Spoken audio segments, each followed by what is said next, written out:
our brothers here said this is a coup d'etat. It's not a coup d'etat. This country decided to free itself 100% from the colonizers. The rulers of us here, our colleagues, can't see it. They think it's a coup d'etat which was developed by the oppressors to change the kind of caliber of leaders who were there at that time, to remove them. They can't see the difference. That tells you the problem we have.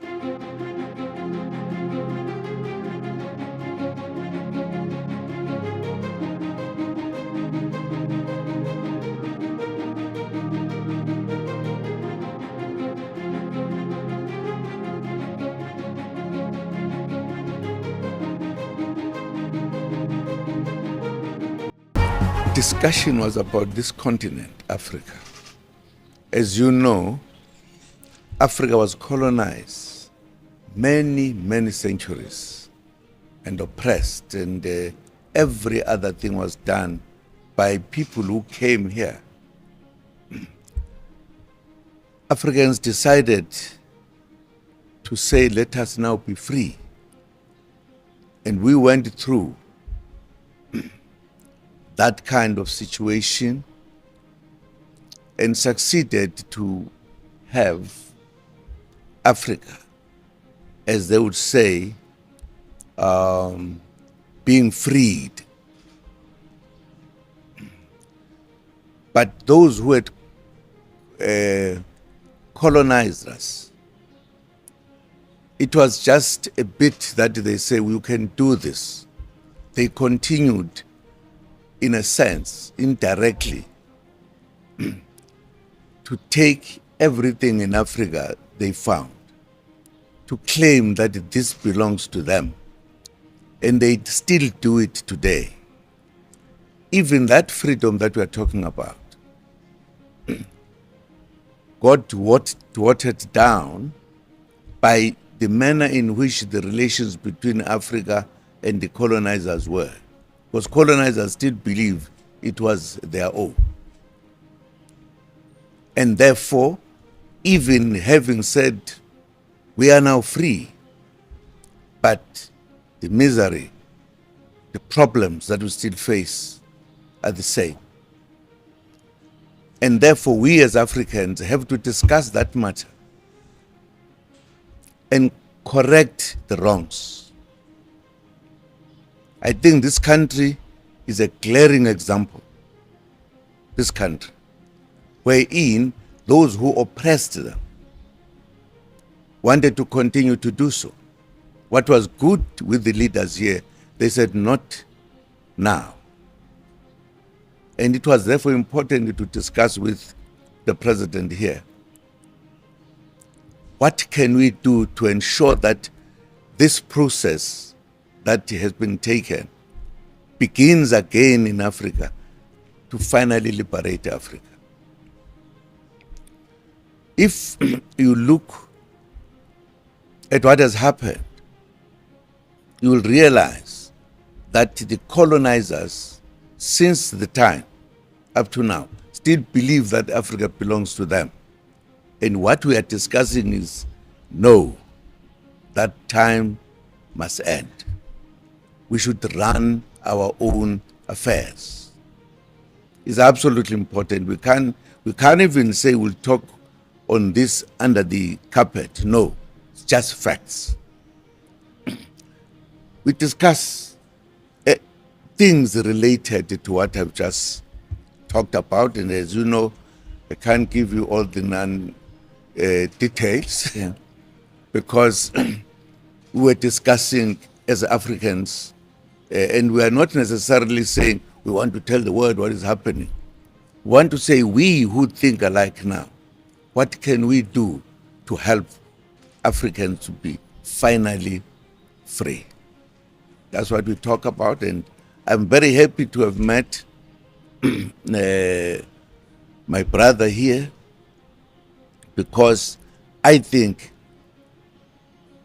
he's something in Africa that Africa will always remember.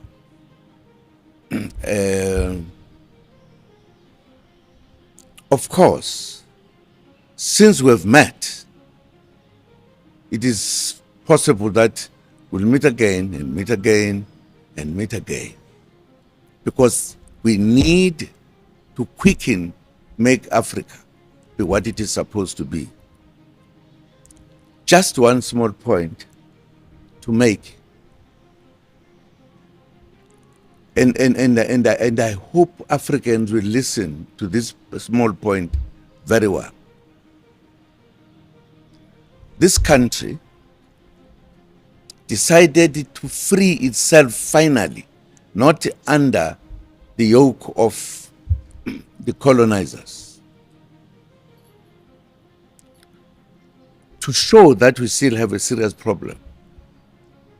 The organization here in Africa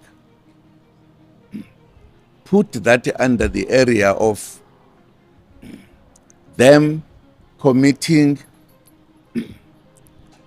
a very serious crime which is always talked about. Our brothers here said this is a coup d'etat.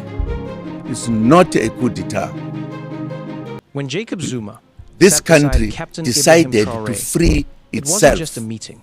It was a reunion 100% of history with itself, from the old lion colonizers. and the young cub who refuses to be tamed. The rulers Listen of to us Zuma's here, words our closely. colleagues, He can't didn't see come it. to flatter Traore. They think it's a coup d'etat came which was to developed testify, by the to oppressors, confirm that Africa's to so-called change independence the was kind of nothing but a caliber rebranded of leash that the leaders same who were hands there that at that once time whipped us now pretend to to guide remove us. them. He said it plainly. They can't see the They still difference. believe That tells you the Africa problem belongs we to have. them. That one sentence is a mirror held up to the entire African Union, the IMF, the NGOs, and every smiling puppet president still seeking permission before breathing. Zuma didn't mince words. He reminded the world that Burkina Faso's so-called coup was no coup. It was an act of cleansing, a return to ownership, a declaration that Africa will no longer consult the thief about how to recover its stolen house. And when he said, "We discuss as Africans, not for the world to hear," that was a warning. Because for the first time in decades, African leaders are whispering to each other in a language the West can't translate, the language of liberation. Zuma recognizes Traore for what he truly is, a rupture in the system. A man who didn't just reject colonial control, he broke the algorithm of submission. And you can see it. Old revolutionaries who once thought the dream had died are now turning toward Burkina Faso like it's a sunrise. When he said they called it a coup because they don't understand freedom, he spoke for every nation still shackled by treaties, debts, and imported ideologies. They called Sankara's dream a rebellion. They called Lumumba's clarity extremism. They called Nkrumah's vision madness. Now they call Traore's courage a coup. But history is smarter than propaganda. What happened in Burkina Faso wasn't a coup. It was a correction, a course reset, a reminder that no amount of diplomacy can replace dignity. Zuma's visit signals something far deeper than political solidarity. It's ancestral. It's the elder passing the torch to the next guardian of the continent's conscience. It's Southern Africa shaking hands with the Sahel to declare the new liberation has begun. And if you listen closely, you'll hear it. The sound of the old chains rusting, the sound of the new Africa waking. This is Media One Africa, the voice of a rising continent. We don't report revolutions, we document them.